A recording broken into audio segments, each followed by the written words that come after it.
Hello everyone, Dhaman Mehta here, and thank you for once again joining me on my journey as I go through my favorites list on fanfiction.net. I'll just put this in again.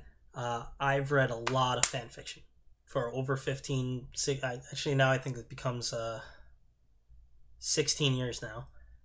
And so my favorites list got really bloated. And a few years ago, I decided I'll reread them to see if my tastes have changed and if certain things no longer deserve to stay on my list anymore. So we're nearing, uh, we're nearing the latter months of 2012. I think we're in November or December now. So let's just dive in, starting with Rise of Arcane by Angeldoctor.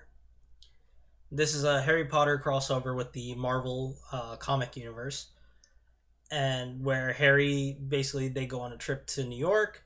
The Dursleys abandon him after he was already. There's also a wrong boy who lived aspect, so he was abandoned by his original family, and then he ends up in New York and gets adopted by Doctor Strange.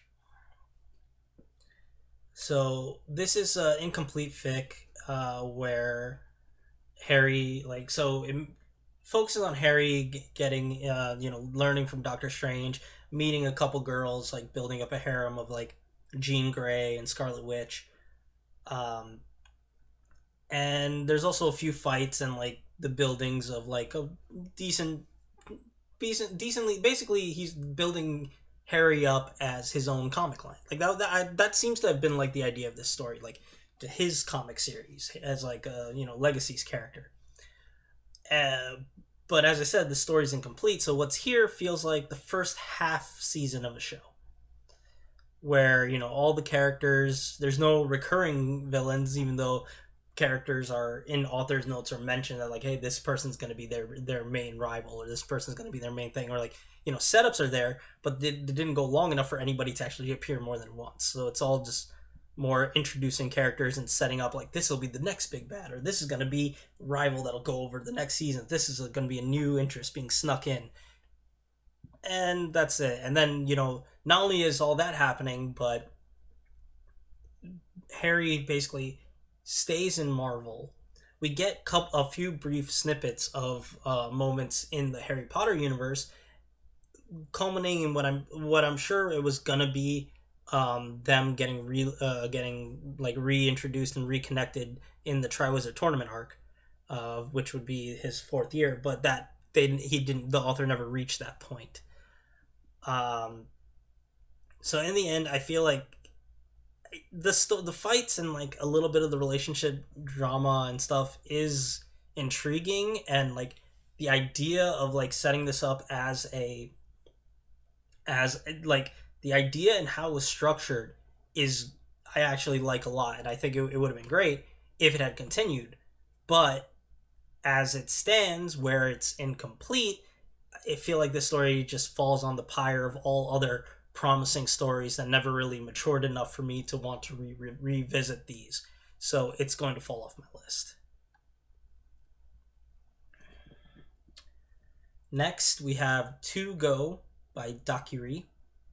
And this is a Hikaru no Go fic where Hikaru is kind of more open with letting Sai, the ghost, play Go professionally, like as himself. The To Go in the title is a reference to Hikaru letting Sai play like directly as a Go professional, and himself playing as a Go professional, and having two careers with it, because he has essentially his split personality disorder that everybody just kind of goes with. um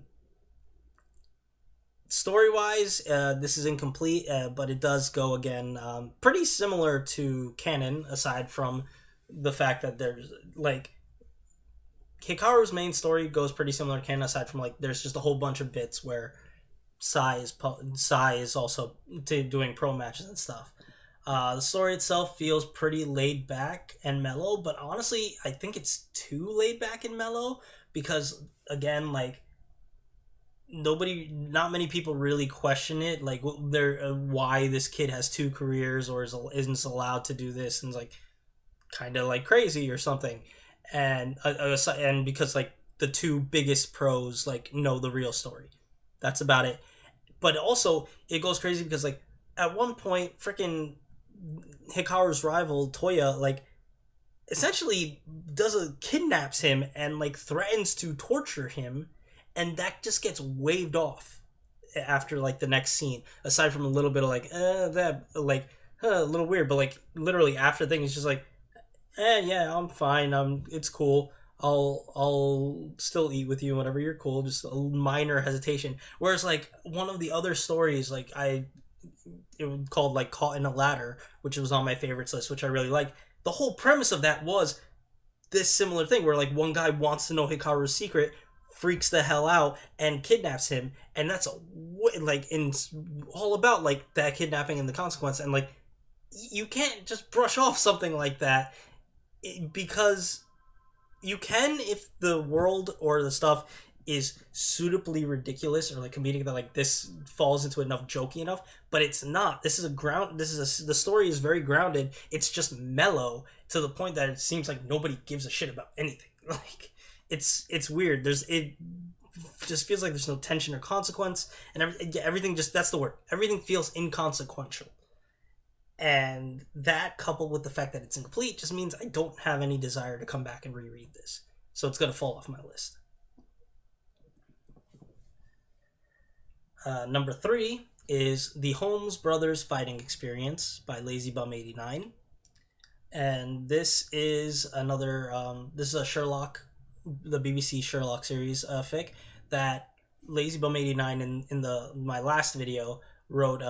It all started in a bank, which I did like a lot. And this actually says like it can go along with it as like a prequel kind of thing because it takes place before that events happen, but it could also be read by itself.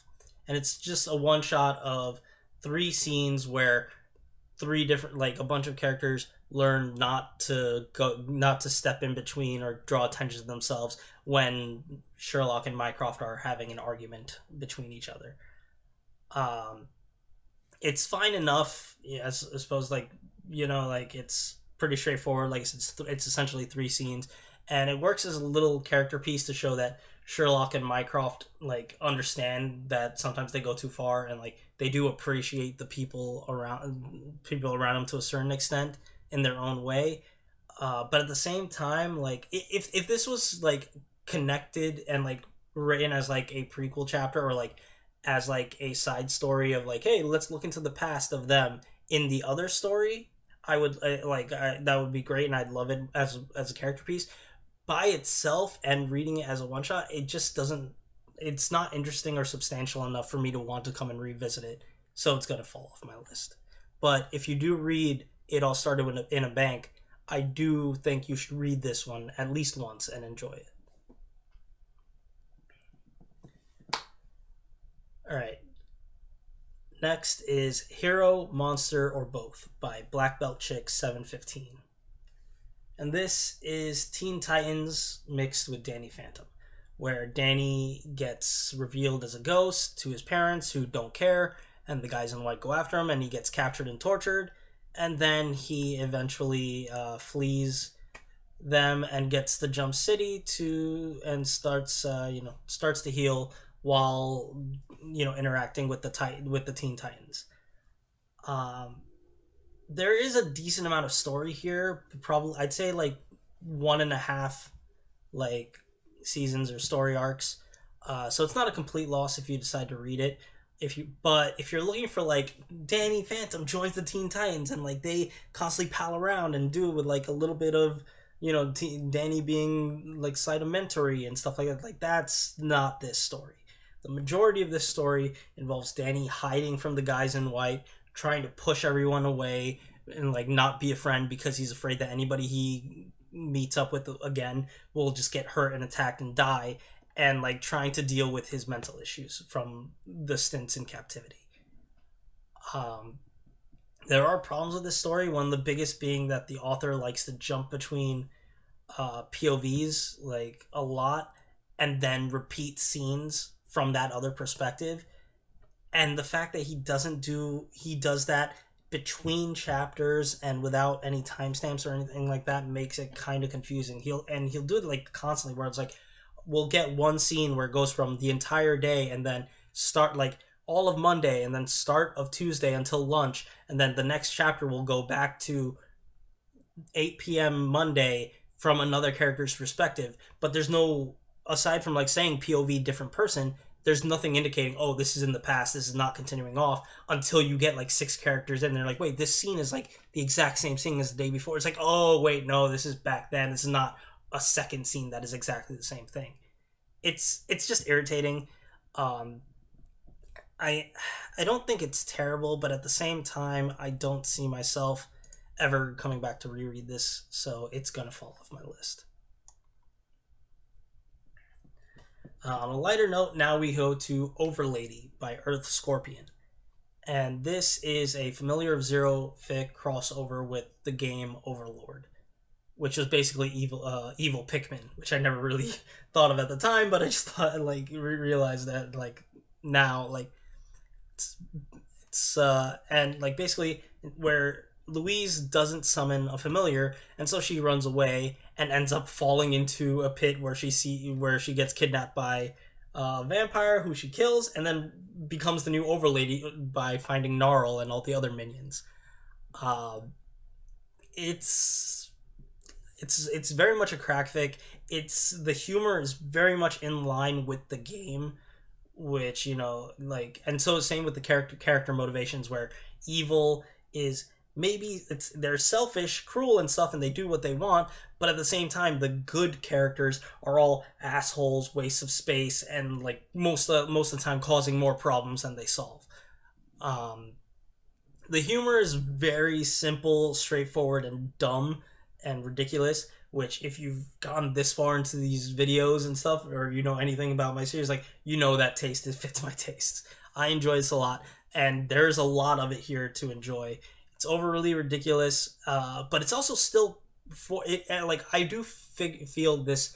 The humor of this does fit the definitions of a crack fic, but the story and the plot is at least very much more coherent than most crack fics are. I like this a lot. There is a lot here to enjoy. It is going to stay on my list. Number 6 is Love of the League by Alchemist 19. And this is a series of short, unconnected one-shots, aside from, like, direct sequels or continuations. But, like, they're just a bunch of one-shots where Naruto meets up and falls for various members of League of Legends, like various women in the League of Legends universe.